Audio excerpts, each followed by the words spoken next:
Hi everyone, it's Scott Ewer here, and I wanted to do this quick training on some guidelines for writing a good story. And the guidelines can be used whether you're writing a blog post or doing an article or putting together a video.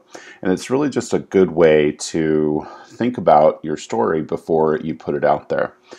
And it's really a formula that I'm going to walk through. So a little bit of background. Last year I took a class that was taught to salespeople about storytelling, and it was meant to teach them that they just can't go in and sell a product or service with features. I work for a software company, so they were, most salespeople just go in and say, boom, boom, boom, this is what it can do for you. They really found that they needed to create a story about it that their buyers could relate to, and they would sell a lot more software.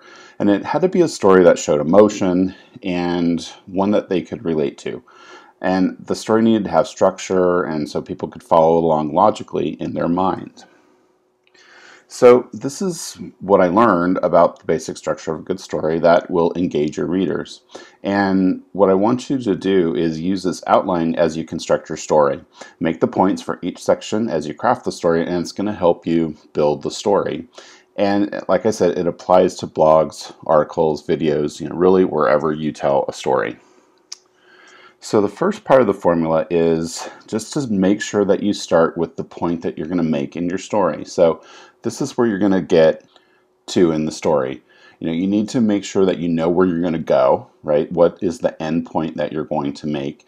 And it also will likely become your headline and how you wrap up the story.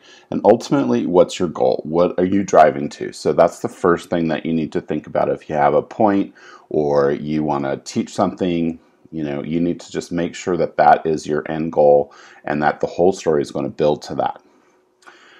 The second part of the formula is to really design the flow of the story. And it's broken down into 4 parts. So you're going to describe the setting, and you're going to go over a complication.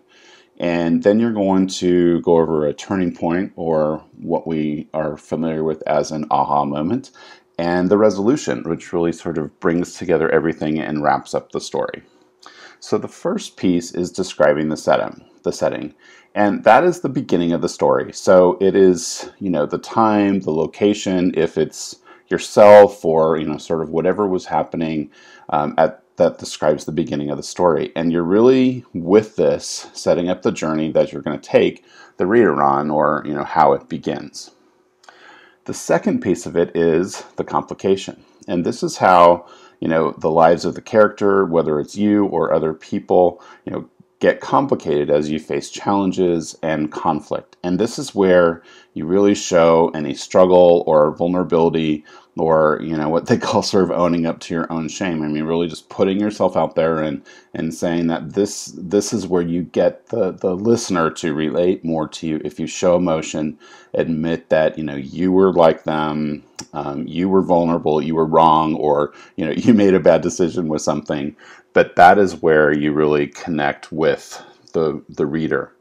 The next piece is the turning point, and this is sort of the emotional peak of the story, and where the character has that aha moment, a change in perspective or direction. So, in other words, things sort of come to a head when the character, whether it's you, like I said, or you and others make a decision or take an action that changes the anticipated outcome of the story. And then the fourth part is the resolution, and this is really where you end up the story, the final outcome of the story. And it's the untangling of events that reveals how that complication is addressed, how you wrap it up, and how you summarize back to the main point of the story. So a few points to remember: just think of the setting as the before and the resolution as the after. You try to keep your stories fairly short and to the point. And don't forget your avatar, and make sure that you touch on those points that are applicable to your avatar as you go through and think out the main flow of the story. So what I'm going to do is walk through a case study, and I'm going to show you 2 parts. First is setting up the bullet points, and second is evolving the bullet points into the story. So if I were to start with the point that I'm going to make in my case study, this is the point I want to make is how you create new habits in your life that come from a positive place. And some of the things that I want to reiterate is that you need to do things one at a time, one step at a time, and take baby steps. And I want to reinforce that these changes can take place when they come from a positive place. So the second piece is describing the setting. So the setting is that, I was on a webinar for personal development. Speaker told a compelling story about a method she went through to introduce new positive habits in her life. And it really struck home with me. Usually I change habits from a negative place, and this was introducing small steps and positive changes, and it really had me hooked and wanting to try the method. So the complication is that I've been overweight for many years, and changing habits towards weight loss become overwhelming, and I have trouble changing them. Drinking more water, eating better, taking in more exercise, getting rid of sodas out of my diet, and then, they might last a week, maybe two, and then the old habits creep back in. And I usually approach them from negative, right? I have to drink more water and give up soda. Yuck. I have to eat more vegetables. No. I have to give up my marketing time in the morning for exercise. No, I'm not willing to do that. So looking for a different way to find success in changing the old habits and bringing in new that's going to help me with weight loss. So the turning point of the story, kind of back to the webinar, the speaker was telling a story about hiring a personal trainer. And in week 1, the only thing you had to do was drink quality water and a larger quantity of water every day. Don't change anything else. And drink 2 was keep drinking water, but add 2 servings of greens. Week 3 was keeping the water and the greens going and introducing grains into the diet. And week 4 was, actually, I don't think she got to week 4, but I just sort of added in as part of what I'm going to write about. All 3 of those plus an easy exercise. Week 5, introduce studying a bit of nutrition. Week 6, integrate tracking and planning. So, whatever the points are that you want to make. And, through her story, I realized that it was a great method and that she was really changing one thing at a time, not massive changes all at once.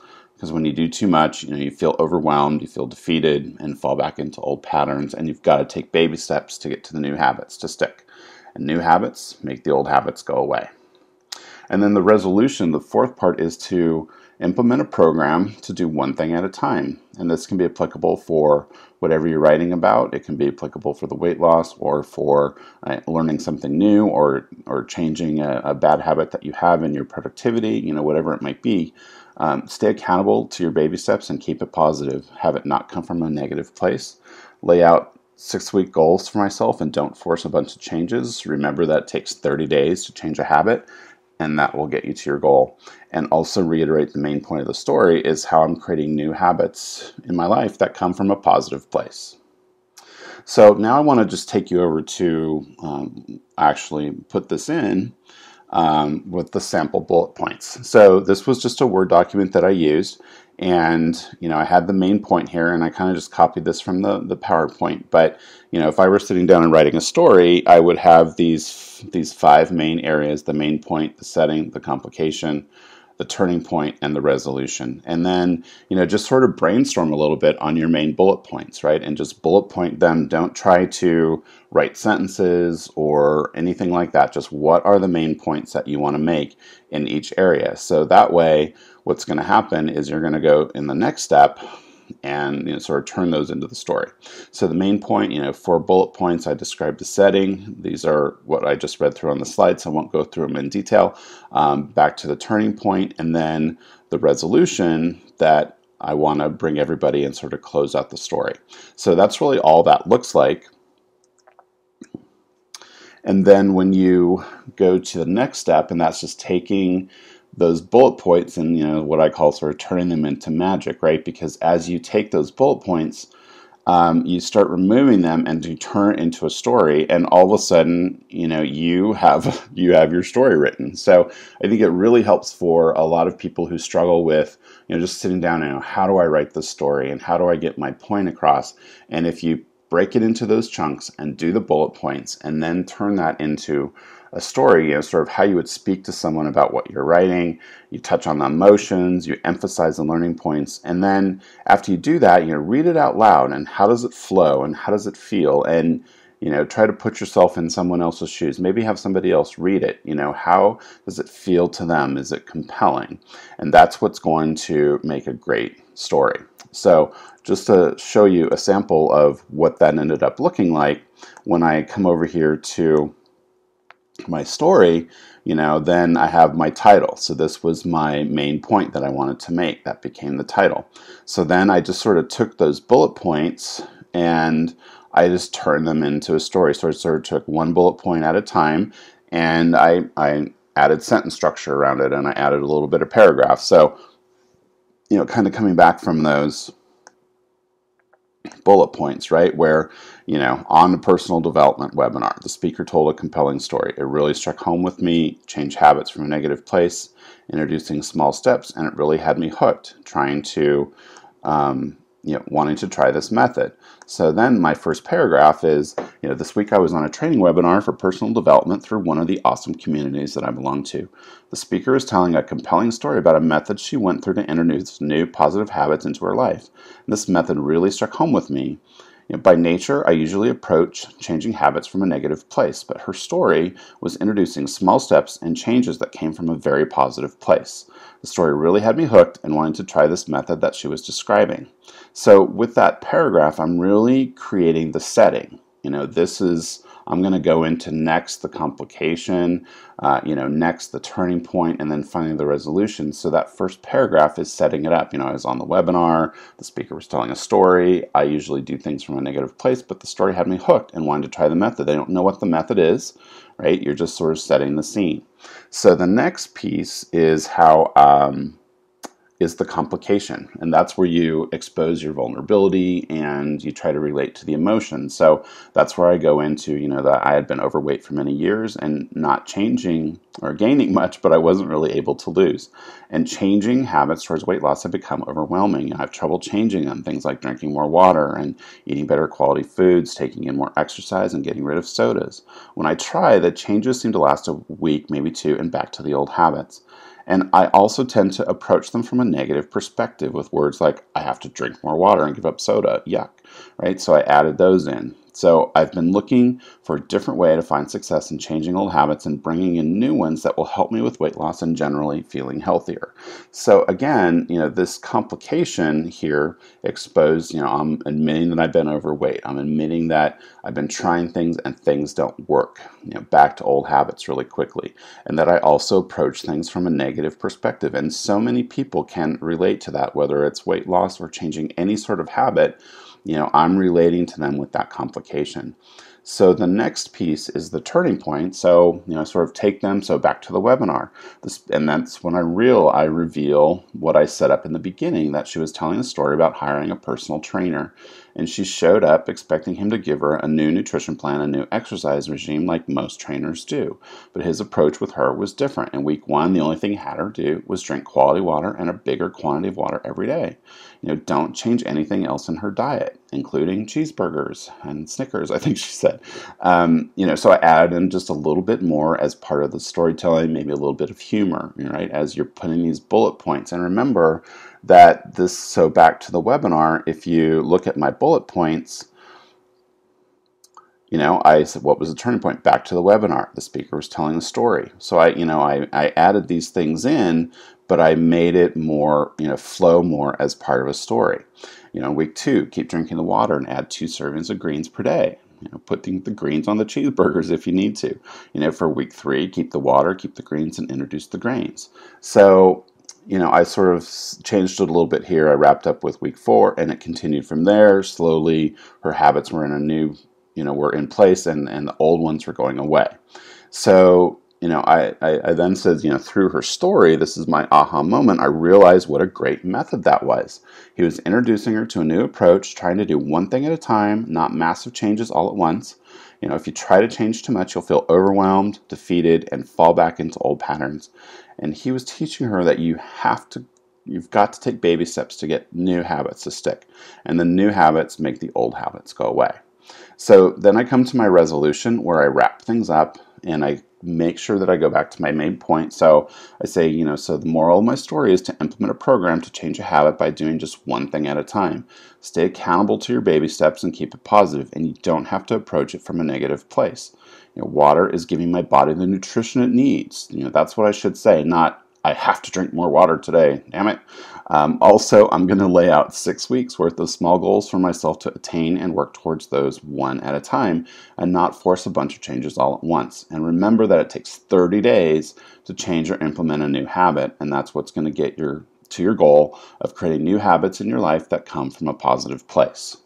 So again, those just came back from, all evolved from the bullets that I wrote here. So the main point of the bullets is that it gives you those points that you want to talk about, and then as you write, just take the bullets. All I really did was create a version of this document, and I started taking the bullet points and turning them into sentences, and then you sort of evolve and update each paragraph to make it a little flow a little bit more like a story. Okay, so to summarize, when you are writing a story, you need to think about the main point of the story. You want to make sure that you describe the setting and where things start in the story.